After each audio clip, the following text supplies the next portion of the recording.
Welcome to question 9 of our daily review. Question 9 is asking us to graph some linear equations. And if you take a look at our daily review as a whole, you're going to notice that about 5 of the 19 questions that you have on this are working with graphs in some way or another. And so you're going to know that graphs are definitely a really big part of this year for us.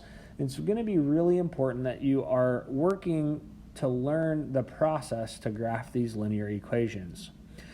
Now, as we get started, we're going to review a couple of vocabulary words, and we've actually seen these vocabulary words in questions 7 and 8, and these are really critical for understanding how we would graph any linear equation.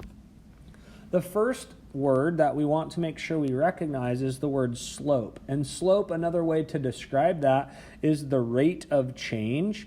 And you can think about that as how much does the y value change for every change in the value of x. And we'll see that both on the graph and in the tables as we do these equations. One of the things that I think is helpful is if you start to think about what do positive and negative slopes look like. So one of the things that I like to do is I like to think about this like a hill. And if you think about this hill exactly like you would read from left to right, if you have a bicyclist that's riding up the hill, that would give you a positive slope.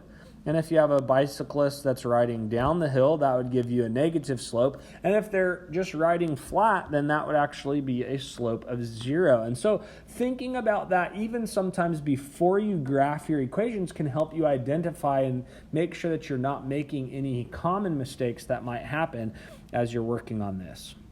The other common vocabulary word that we need to know is the word y-intercept. And y-intercept is the starting value or the value of y when x is equal to 0 in our equation or on our table or graph.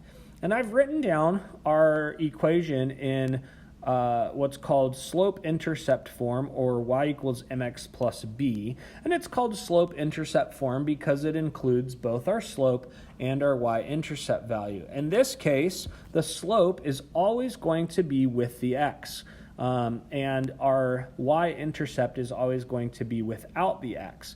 And so we can actually change our slope-intercept form around, and it might not look exactly like this, but you're always going to identify which numbers is being multiplied with the x, that's going to be a slope, and which number is not being multiplied by the x, and that is always going to be your y-intercept. Let's go ahead and put this into practice and see if we can graph a couple of equations. Here's an equation in slope-intercept form. It says y equals 3x plus 4. I've identified that the 3 is with the x, so that means that the 3 is my slope, and that the 4 is without the x, and so that's my y-intercept. Now, this is not specifically part of question 9, but I would encourage you, especially maybe the first few times that you graph a linear equation, if you haven't done this much in the past, is to build a table.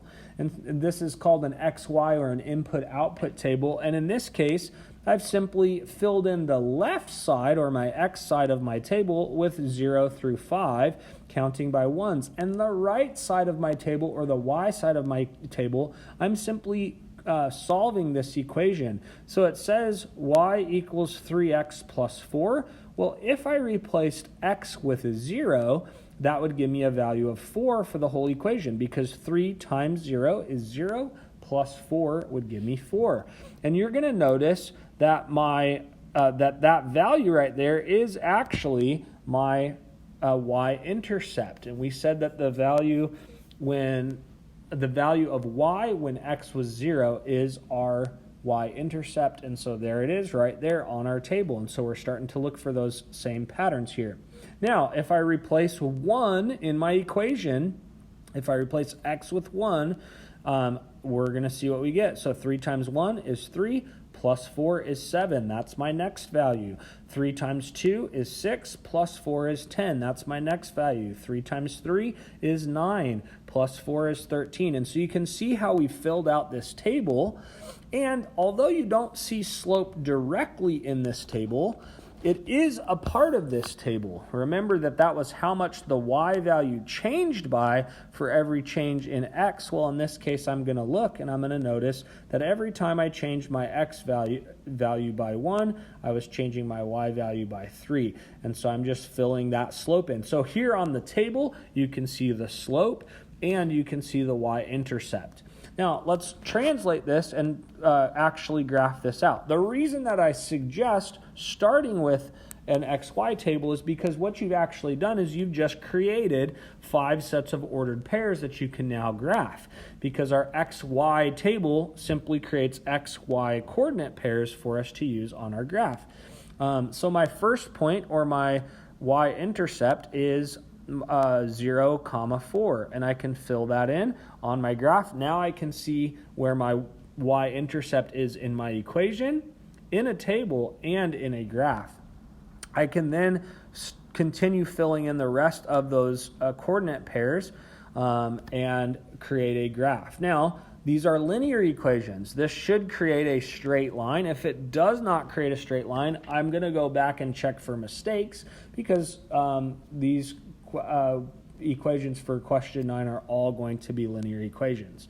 Now, we've already talked about where the y-intercept is on this graph, but we haven't talked about where the slope of 3 is in this graph, and it's a little harder to see. Just like the table, it's not directly there in the graph. You have to kind of look for it, and what we're going to do is we're going to create what's called a growth triangle, and you can create that growth triangle simply by looking for any 2 points. You can pick any 2 points on the graph and just make a triangle for those 2 points.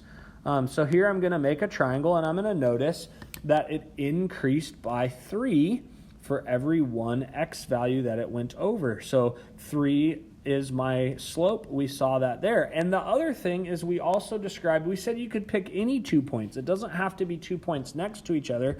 If I put these 2 points that are a long ways away from each other and I make that same growth triangle, you're going to notice that it grew by 12.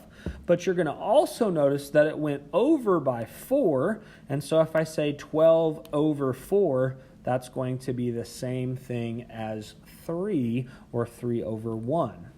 Let's go ahead and graph another equation. Here I have y equals negative 1/2 x plus 4.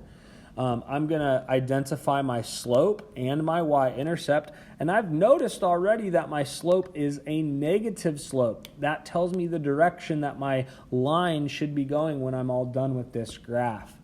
Let's start with the same first step as we did last time. I can create a table, and it's the same process for creating this table. The x values are just 0 through 5, and my y values, I'm going to start to replace the x in the equation with the x values and figure out what the value of y is. So negative 1/2 times 0 is 0, plus 4 is 4. Again, we've identified that starting value, or the y-intercept, in our table pretty easily. Negative 1/2 times 1 is negative 1/2, plus 4 is 3.5. And we could continue to do that process. Negative 1/2 times 2 is going to be negative 1. Negative 1 plus 4 is 3. And again, you're going to see the slope is kind of not on the table. It's kind of next to the table here. And it's showing me how much change is happening for each, our y values for each change of x that's taking place here. And again, we can translate this onto a graph. Now, you can pull those coordinate pairs out, but the more that you work with this, the less that you're going to need to do this. I know that my first point is at 0, 4, and my next point is at 1, 3.5. Now, I'm going to notice that it's kind of hard to find a half on this particular graph the way that I've labeled it, but it's pretty easy to find 3, so I'm going to actually just move over 2 and go down a whole step, and that's going to create my graph. Same thing here, we should be creating a straight line, and just like we described before, we can also find the growth triangle to describe what's going on in that situation. Let's go ahead and look at one final equation here. Y equals 2x minus 6 So I'm going to identify my slope and I'm going to identify my y-intercept. One of the things that is great is that the more that you do this, the less that you're going to need that table, and you're going to be able to start to do this without the table. And so here's how you would actually do this without the table. Let's build our graph. I know where my y-intercept is. In this case, it's at -6. So I'm simply going to put my first point at our -6 value there. Then it tells me that it's growing by 2, and so I'm going to simply create my next points growing by 2, and I'm done with my graph. So the more that you use this, the less that you're going to need to use the table as a tool, but that table is a great tool that can help you out anytime that you're feeling stuck.